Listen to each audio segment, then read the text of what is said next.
All right, y'all. I am back with part 2 of 5 things that are absolutely worth the money. In no particular order, we're gonna start off with maxing out your contributions towards your retirement accounts at work, right? So if your employer is willing to match you up to a certain percent, I'm gonna need you to go ahead and do your highest contribution so you can get that free money. We're grown. You'll blink and you're gonna be an old person and you're gonna need that money. Please go ahead and get that free money. Okay, I know you're gonna be like, oh my gosh, my check is gonna be girl, man, boy, girl, whatever. Do it. To add on to that, your benefits, taking advantage of the benefits. I was so surprised when I was still working for SAG-AFTRA, and I remember particularly the men, but that doesn't mean they're the only ones who do this, but the men in my department, when they said that they wasn't signing up for the medical benefits, I was like, okay, so if something happened to you, how do you plan on fronting a medical bill? Like, most people, bankruptcies and financial catastrophes are because they have astronomical medical bills that they absolutely just cannot pay. And so if you are fortunate enough to work for an employer where there is a medical benefit, medical health insurance or something, what you pay out of pocket for that insurance is literally pennies to what a full-on medical bill could be on your own, right? And some people will say, well, hospitals have, sometimes they have large donors and you can apply for economic assistance. And that may or may not work. I know that the times I've had tried to apply for it, they ask for proof of income. And especially if you're single and you are employed, and I believe they must be basing on what the poverty level is. So I think if you like a single person and ain't making no more than $15,000, I think that's considered poverty. If you making more than that, chances are you probably are not going to get that help. I don't know, but I'm just telling you, I wouldn't risk it. Be a grown up, get them benefits at that job. Okay, moving on. What I also think is what is totally worth it is purchasing something called the Knock Box. And I'm going to tack on to that because the Knock, okay, let me start with the Knock Box. It's spelled N-O-K-B-O-X. I think I paid about $125 or something like that for my Knock Box. What is a Knock Box? It is basically, in case I am incapacitated and or whatever, I can't handle my business affairs, something happens to me, it's an organized station of all of your things. So all of us adults have some way that we manage our files for bills, for personal belongings and stuff like that. And some of us are detailed or not. And what I find is that I used to have my own little systems, but I think the Knock Box is a perfect place. It forces you to really sit down and look at your entire situation and detail it out. The bills, all your important papers, etc. Get you a Knock Box. I can't stress it enough. It's also, I forget what it stands for, but the other part of it, outside of benefiting you, basically, you fill out the cards, the pages in it, and it's literally a step-by-step process for your loved ones in case something happens to you. There's no question about, she does this with this, da-da-da-da. It's already there. Get you a Knock Box. I would tap onto that. I've had my Suze Orman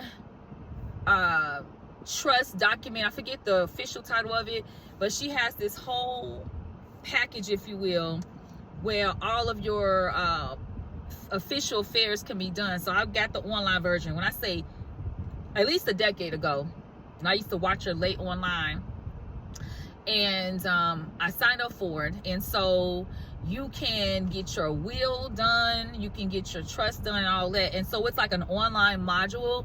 It's going to be asking you questions and questions and questions and stuff. And some of it, there is, she has an attorney who is putting their, giving their knowledge on the side as you're filling it out. Long story longer or shorter, you get that Suze Orman situation.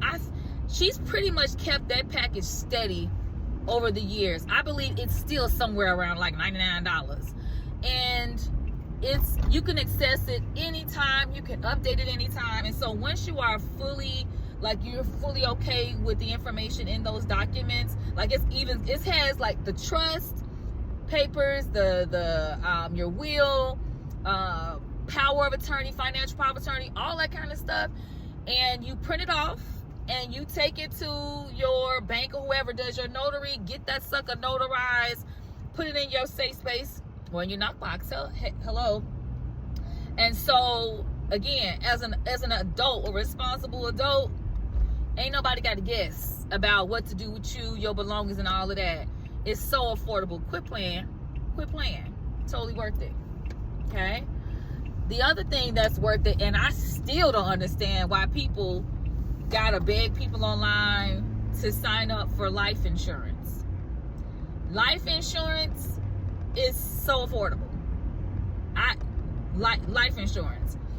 I remember when I was probably, I was still in my very first corporate job, and I had moved out to the suburbs near my job. And so I moved all I had was auto insurance with State Farm at the time. Okay. And so back then you went into the office, and I'll never forget that agent's name. Her name was Bonnie Perkovich. And Bonnie Perkovich was such a sweet, sweet woman.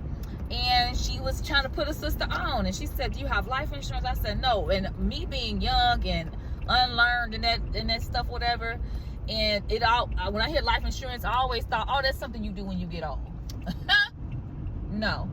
And she broke it down. She took time. She broke it down for me. And she went on to say, at the tender age of, I don't know, 24 or 25, wherever I was, she said, it is a perfect time for you to set up, because you in perfect health, huh? You gonna be paying literally like $20 maybe for like $500,000 policy. And so she set me up, and at my age, I'm still paying like $20-some for $500,000.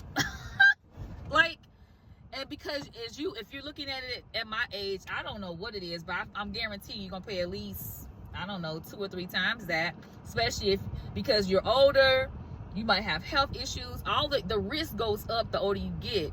So people are blowing that money on stuff that they, you know what I'm saying, you can just reallocate the money that you can't even account for, you know what I'm saying, and put it towards your life insurance policy. What else am I thinking that's totally worth it? I'm thinking, I gave y'all 3, didn't I? I gave you 3. What's the other 2? I think that it is totally worth it. Oh, I invested in a career coach, specifically Patrice Lindo has a company called Career Nomad. She was a speaker for my alumni association meeting over a month ago, and she gave a nice little discount for the alumni, and I'm glad. It was still, listen, the advice that I got and all that, I feel like I'm a fairly intelligent person, that I could have figured some of this out on my own, I think. But I don't have the bandwidth or the time. I need to get those things like career focus. I need those answers now, and to have a fresh pair of eyes read me right to left and center.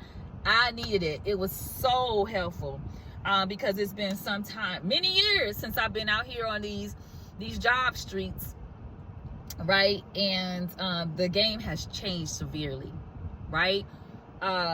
Yeah, so drop that pride, drop that money, and I'm glad I got me a career coach. And then I'm gonna round this out, since this is going to go under Roundaway Vegan page.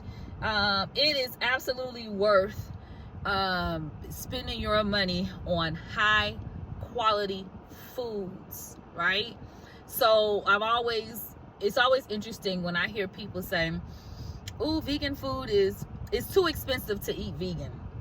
To that I will say, just flat out, I think the cost of food is higher across the board than what we're used to.